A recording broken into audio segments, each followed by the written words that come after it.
Assalamualaikum warahmatullahi wabarakatuh. Nama saya Husnul Daris Ananta, NIM 1902-1020-4206 dari Prodi PGSD kelas D angkatan 19. Di sini saya akan melakukan praktikum modul kelima dengan judul bidang miring. Adapun tujuan dari dilakukannya praktikum ini yaitu yang pertama, untuk mengetahui prinsip kerja pada bidang miring.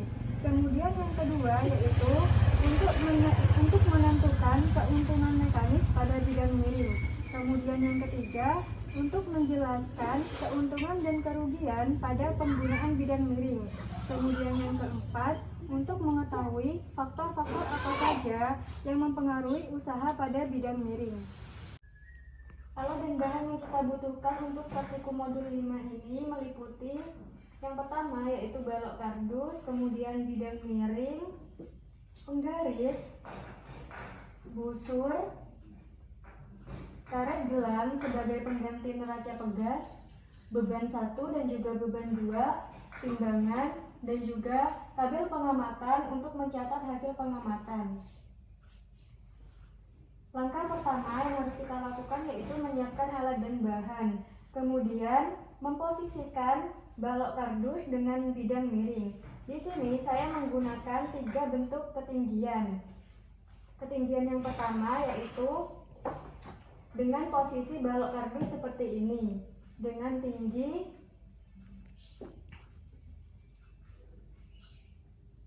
13 cm.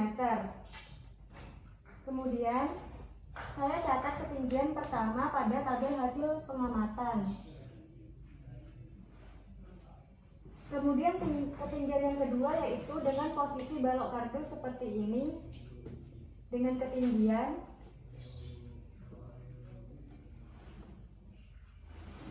25 cm. Saya catat pada tabel hasil pengamatan. Kemudian ketinggian yang ketiga yaitu seperti ini, dengan ketinggian 15,5 cm. Saya catat pada tabel hasil pengamatan. Kemudian posisikan bidang miring dengan balok kardus. Lalu langkah selanjutnya yaitu menimbang beban 1 dan beban 2 pada timbangan.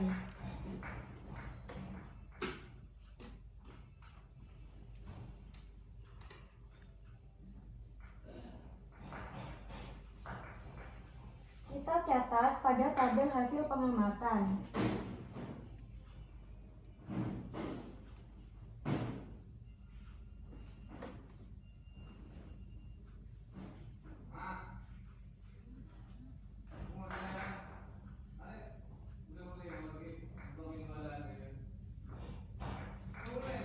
Setelah itu timbang beban yang kedua. Kita lihat. Kemudian kita catat pada tabel hasil pengamatan.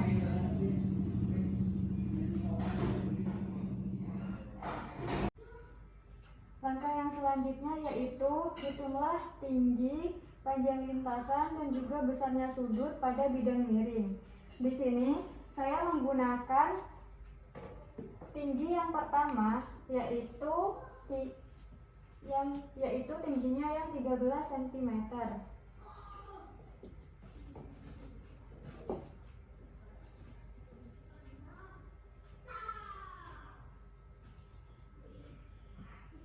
Kemudian kita ukur panjang lintasan.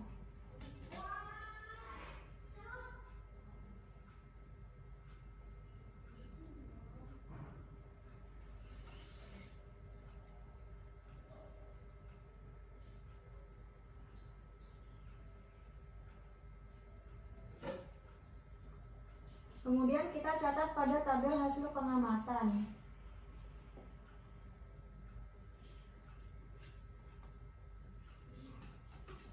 Setelah itu kita hitung besar sudut pada bidang miring menggunakan busur.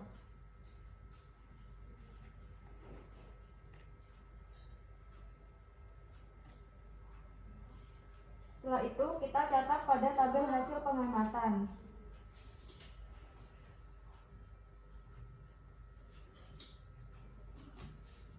Lalu setelah kita mengukur, kita ikat balok kayu menggunakan karet gelang.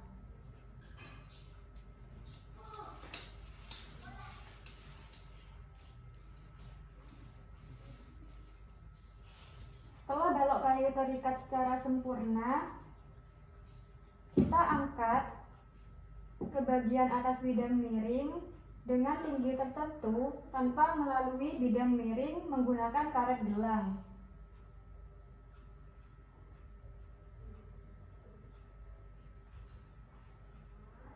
Setelah itu, kita hitung panjang pada karet gelang menggunakan penggaris.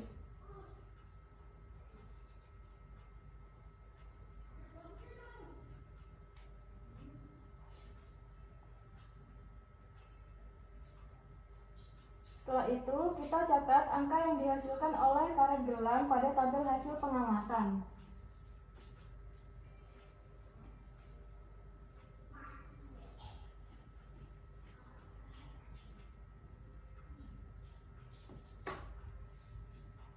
Langkah selanjutnya yaitu kita tarik balok kayu ke bagian atas bidang miring menggunakan karet gelang dengan tinggi tertentu.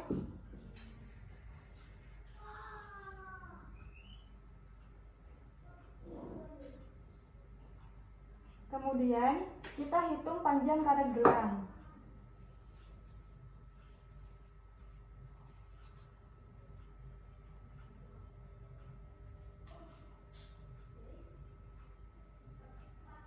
Lalu kita catat angka yang dihasilkan oleh karet gelang pada tabel hasil pengamatan.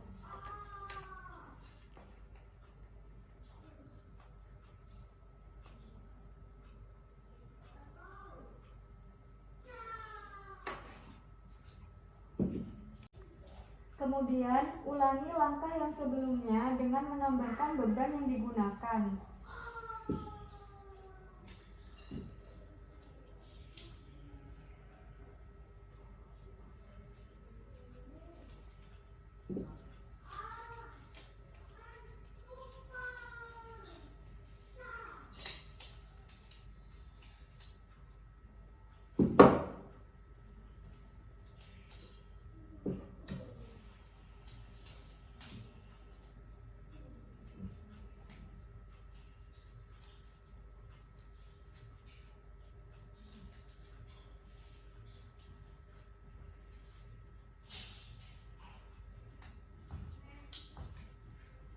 Setelah balok kayu terikat dengan sempurna,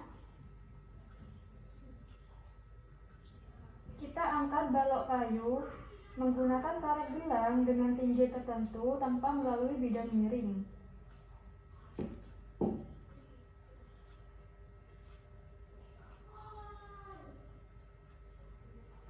Kemudian kita hitung panjang karet gelang menggunakan penggaris.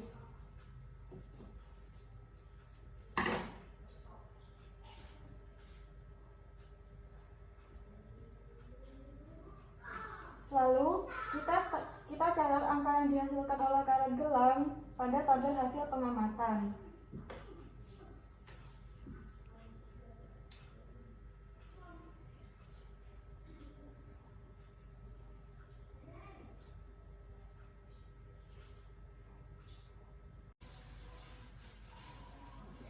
Langkah selanjutnya yaitu tarik balok kayu ke bagian atas bidang miring menggunakan karet gelang dengan tinggi tertentu.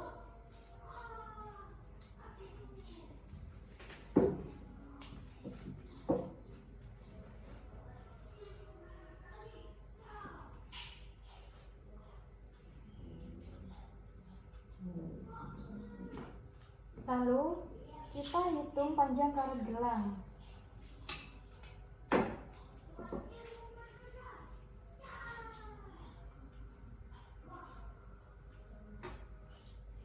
Lalu kita catat angka yang dihasilkan oleh karet gelang pada tabel hasil pengamatan.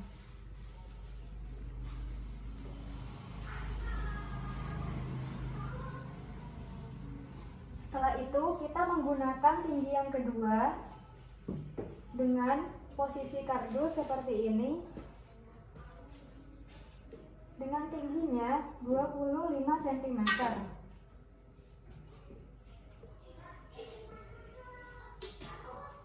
Lalu kita posisikan bidang miring pada media ketinggian.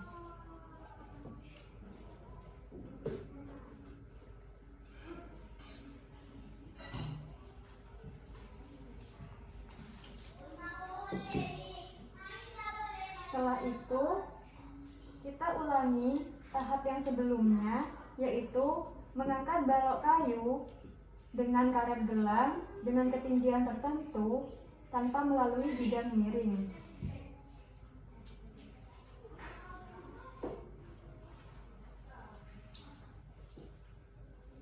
Kemudian kita hitung panjang karet gelang menggunakan penggaris.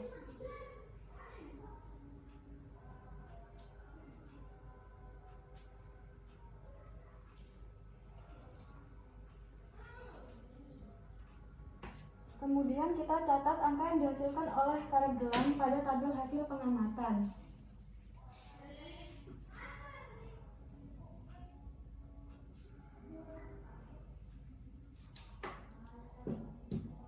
Lalu, langkah selanjutnya yaitu kita tarik balok kayu dengan menggunakan karet gelang dengan tinggi tertentu melalui bidang miring.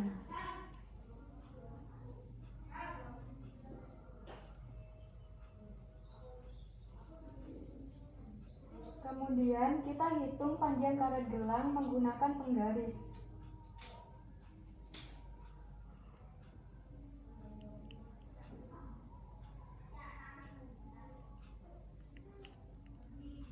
Kemudian kita catat angka yang dihasilkan oleh karet gelang pada tabel hasil pengamatan.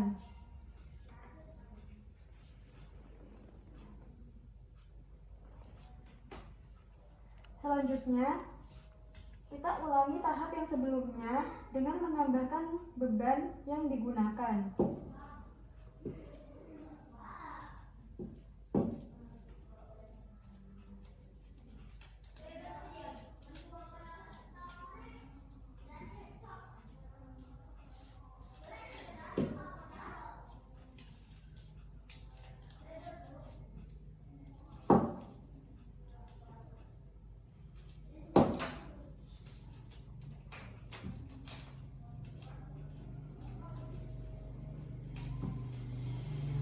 Setelah balok kayu terikat dengan sempurna, kita angkat ke bagian atas bidang miring dengan menggunakan karet gelang dengan tinggi tertentu tanpa melalui bidang miring.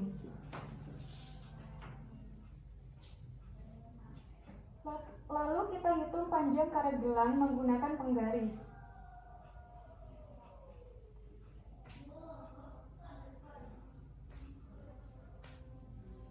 Kemudian kita catat angka yang dihasilkan oleh karet gelang pada tabel hasil pengamatan.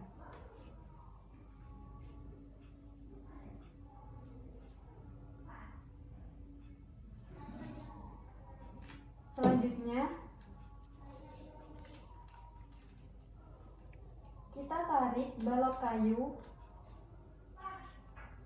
dengan ketinggian tertentu ke bagian atas bidang miring.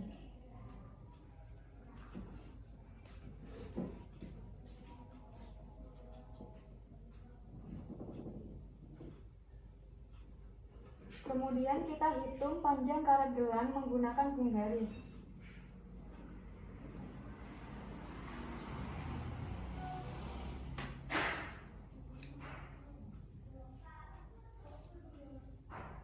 Setelah itu jangan lupa dicatat angka yang dihasilkan oleh karet gelang pada tabel hasil pengamatan.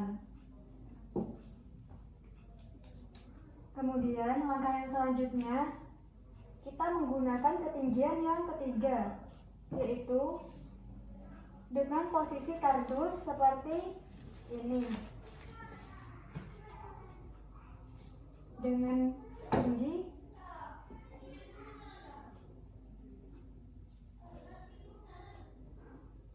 15,5 cm. Kemudian kita posisikan bidang miring.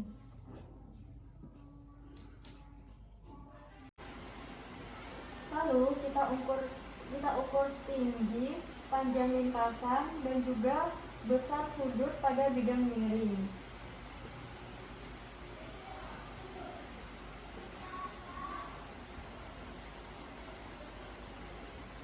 Kita catat pada tabel hasil pengamatan.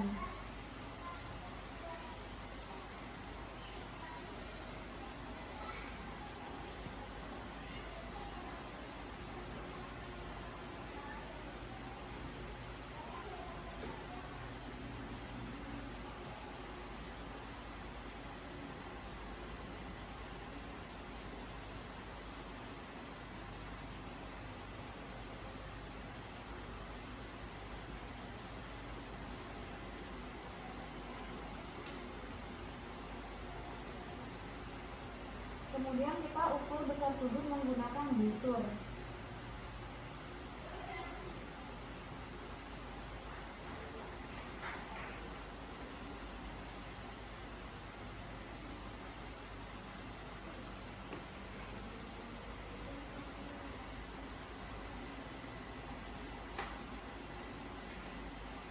Setelah selesai mengukur tinggi, panjang lintasan, dan besar sudut, kita ikat balok kayu menggunakan karet gelang.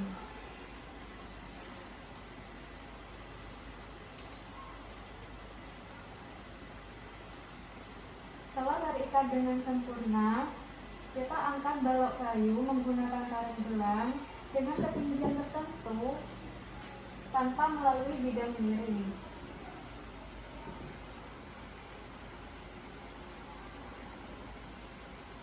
Kemudian kita ukur panjang karet gelang menggunakan penggaris.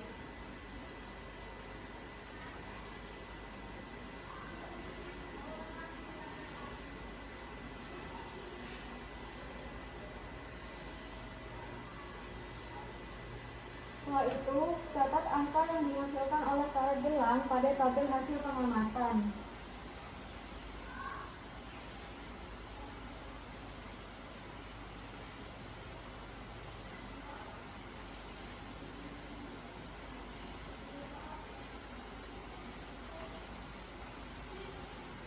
Kemudian kita tarik balok kayu dengan ketinggian tertentu melalui bidang miring.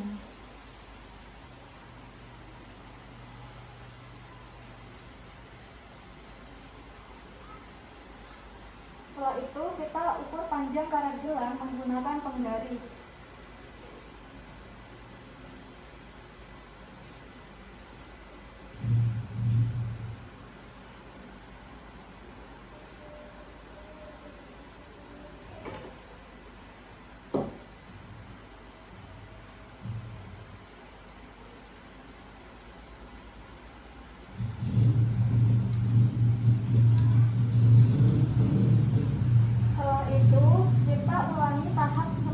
Sebelumnya dengan menambahkan beban yang digunakan.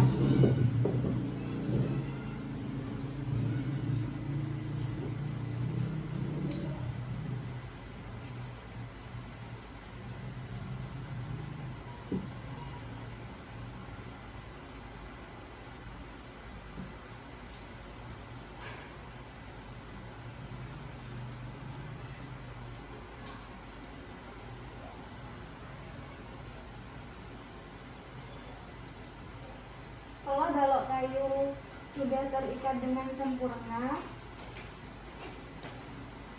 kita angkat ke bagian atas bidang miring dengan tinggi tertentu tanpa melalui bidang miring.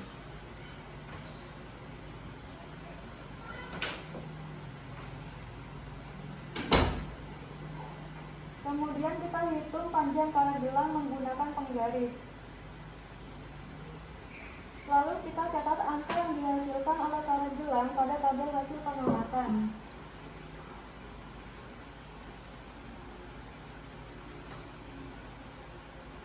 Kemudian langkah selanjutnya yaitu kita tarik balok kayu ke bagian atas bidang miring dengan tinggi tertentu.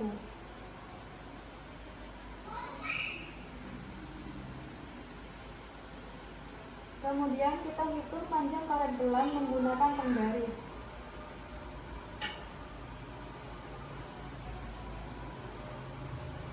Lalu kita catat angka yang dihasilkan oleh karet gelang pada tabel hasil pengamatan.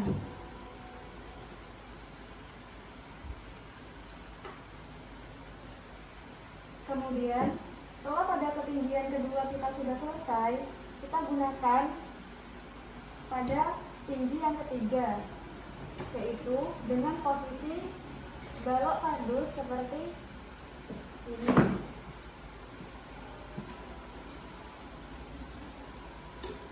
Kemudian kita posisikan bidang miring pada media ketinggian. Lalu kita hitung tinggi, panjang lintasan, dan juga besar sudut bidang miring.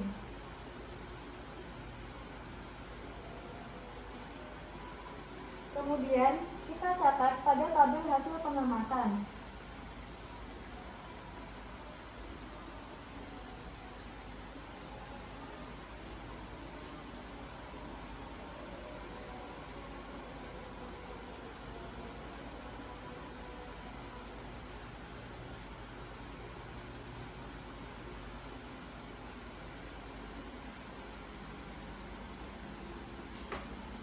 Kemudian kita hitung besar sudut menggunakan busur.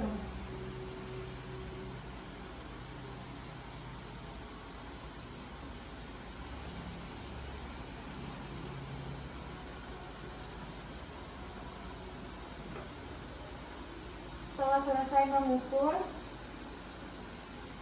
kita ikat salah satu beban. Saya menggunakan beban yang ke-1. Kemudian kita ulangi tahap-tahap yang sebelumnya.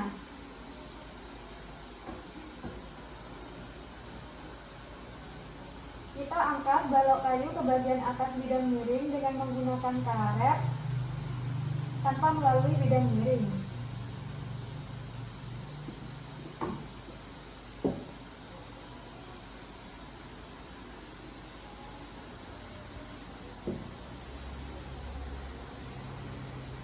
Kemudian kita hitung panjang karet menggunakan penggaris.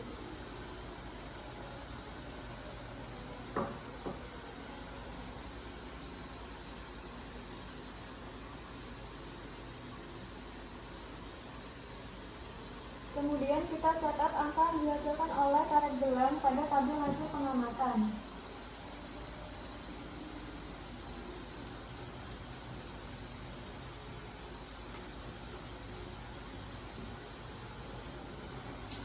Setelah itu kita tarik balok kayu ke bagian atas bidang miring dengan ketinggian tertentu melalui bidang miring.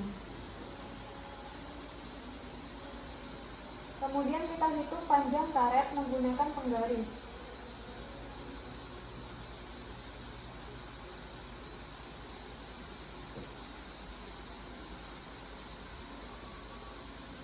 Kemudian kita catat angka yang dihasilkan oleh karet gelang pada tabel hasil pengamatan.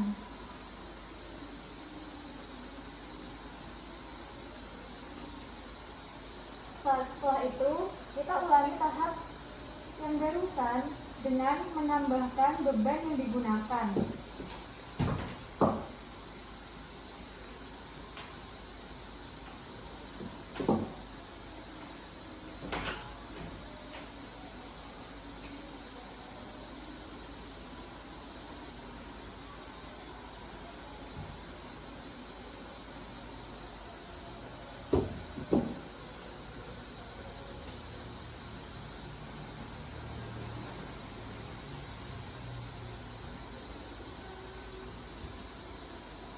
Ketika beban sudah terikat dengan sempurna,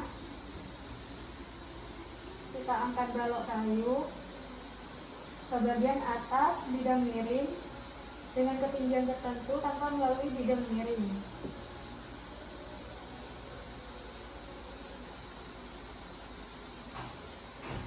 Selanjutnya kita ukur panjang karet gelang menggunakan penggaris. Kita catat angka yang dihasilkan oleh karet gelang pada tabel hasil pengamatan.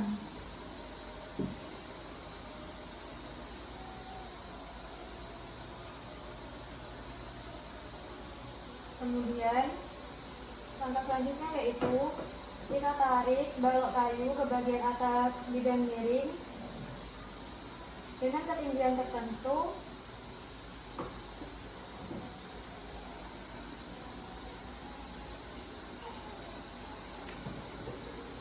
Kemudian kita hitung panjang karet gelang menggunakan penggaris. Lalu kita catat angka yang dihasilkan oleh karet gelang pada tabel hasil pengamatan.